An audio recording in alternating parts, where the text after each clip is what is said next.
இந்த ரோகிணி சீக்கிரத்திலே இந்த விஜயாட்ட மாட்டணும், அண்ணாமலைட்டலாம் தெரிஞ்சு இவ ரோட்டுக்கு வரணும்னு நினைச்சீங்கன்னா, இந்த வீடியோக்கு லைக் பண்ணுங்க, ஷேர் பண்ணுங்க. சிறகடிக்க ஆசை அடுத்தது எப்படி போகுதுன்னு பார்ப்போம். இங்க பார்த்தீங்கன்னா, நம்ம ரோகிணி நம்ம திவ்யாவுக்கு ஃபோன் போட்டு கேட்குறாங்க, "எடி எனக்கு ரொம்ப கஷ்டமா இருக்கு. எனக்கு வந்து இப்ப பிரச்சனைக்கு மேல பிரச்சனை. இப்ப பணத்த நான் எப்படி வந்து இந்த அத்தைட்ட, ஆன்டிட்ட நான் எப்படி குடுக்க போறேன்னு தெரியல.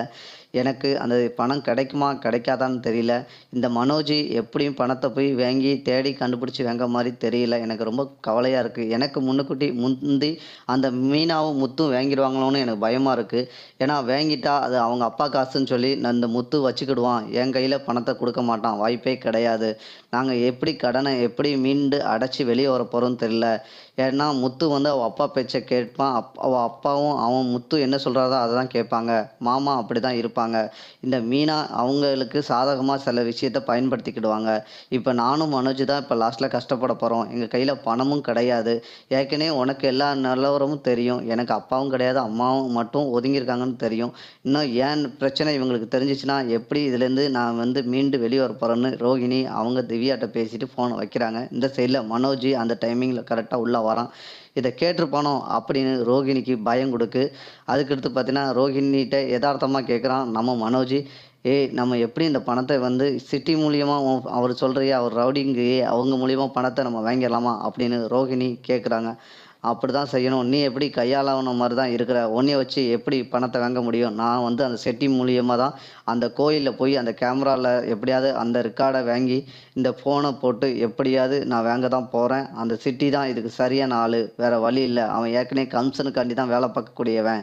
எவ்வளோ கமிஷன் குடுக்குறோமோ அத வச்சு பேசி, இந்த மீனா முந்ததுக்குள்ளேயும் நம்ம இந்த சிட்டி மூலியமா அந்த பணத்த வாங்கணும் அப்படின்னு நம்ம ரோகிணி நம்ம வந்து நம்ம மனோஜ்ட்ட சொல்றாங்க. உடனே மீனா அந்த சைட்லோடி உள்ள வராங்க. "ஏங்க நாங்க எப்படியாவது அந்த சீடிய வாங்கி உங்களுக்கு பணத்த வாங்கி தரேன்னு தானே சொல்றோம்." அப்படின்னு மீனா அந்த சைட்ல சொல்றாங்க. "என் கணவரும் போராடிக்கிட்டு தானே இருக்காரு. எப்படியாவது கண்டுபிடிச்சிடலாம். நீங்க எதுக்கு அந்த சிட்டி கிட்ட பழகுறீங்க? அது தேவையில்லாத வேல தானே. ஏற்கனவே முத்துக்கு ஆகாது. என் ஹஸ்பண்டுக்கு ஆகாது. நீங்க அத புரிஞ்சுக்கிட மாட்டீங்களா? அடுத்தவங்களுக்கு ஆகாது, அப்படி ஆகாதுன்னுலாம் நான் நெனச்சு வாழ முடியாது. எனக்கு என்ன தோணுதோ அத தான் நான் செய்வேன்." அப்படின்னு ரோகிணி சொல்றாங்க. இந்த சைட்ல உடனே முத்து, "ஏன் உங்களுக்கு நாங்க வாங்கி குடுத்தா ஆகாதா அந்த பணம்? எங்க அப்பாக்குள்ள காசு தானே." அப்படின்னு முத்து சொல்றாரு. உடனே அண்ணாமலை அங்கேருந்து கேட்குறாரு, "ஏம்மா அவன் நல்லபடியா கண்டுபிடிச்சா உங்களுக்கு கமிஷன் இல்லாம ஒரு ரவுடி பையன்ட்ட போய் நீங்க சாகசம் வச்சிருக்கீங்க. அது இன்னைக்கு இல்லாட்டாலும் நாளைக்கு அது ஒரு பெரிய பிரச்சனை வந்துச்சுன்னா நீங்க என்ன செய்வீங்க?" அப்படின்னு நம்ம அண்ணாமலை கேட்காரு. உடனே பார்த்தீங்கன்னா, விஜயா கேட்குறாங்க. "அவ எப்படி இருந்தாலும் சமாளிச்சுருவா. அவ எப்படி இருந்தாலும் பார்த்தீங்கன்னா, பணக்கார வீட்டு பொண்ணு. எல்லார் பக்கத்துலயும் பணம் சப்போர்ட் இருக்கு.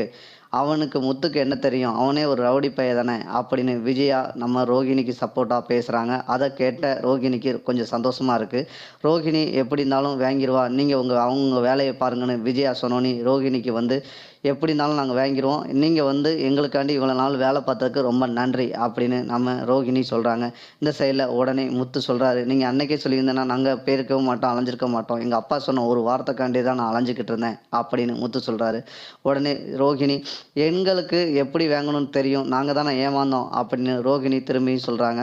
சரி, நான் ஆஃபர் வருது நான் போறேன் அப்படின்னு நம்ம முத்து கிளம்பி போறாரு. அந்த சைட்ல பார்த்தீங்கன்னா, அந்த மலேசியா தம்பதிகள் போய் சந்திக்கிறாங்க, பேசுறாங்க, கோயிலுக்கு கூட்டு வராங்க எதார்த்தமா. மீனா எல்லா விஷயத்தையும் அங்க செஞ்சு குடுக்குறாங்க. செஞ்சு குடுத்தோனே முத்துட்ட சொல்றாங்க, "நம்ம இவங்கள வீட்டுக்கு கூட்டு போனா, இவங்க சாப்பாட்ட குடுத்துட்டு, இவங்க மலேசியான்னு சொல்றீங்க. இந்த ரோஹிணி வந்து ஏற்கனவே மலேசியால உள்ளவங்க தானே சொல்றாங்க. இவங்கட்ட சில டீட்டெயில கேட்டா, என்ன விஷயம், என்ன ஏது நடந்திருக்குன்னு எல்லாம் தெரிஞ்சிரும்லாங்க." அப்படின்னு சொன்னோனே, முத்துக்கும் ஐடியா கிடைக்கவுனே, நம்ம ரோஹிணி வீட்டுக்கு கூட்டு வராங்க அந்த தம்பதிகள.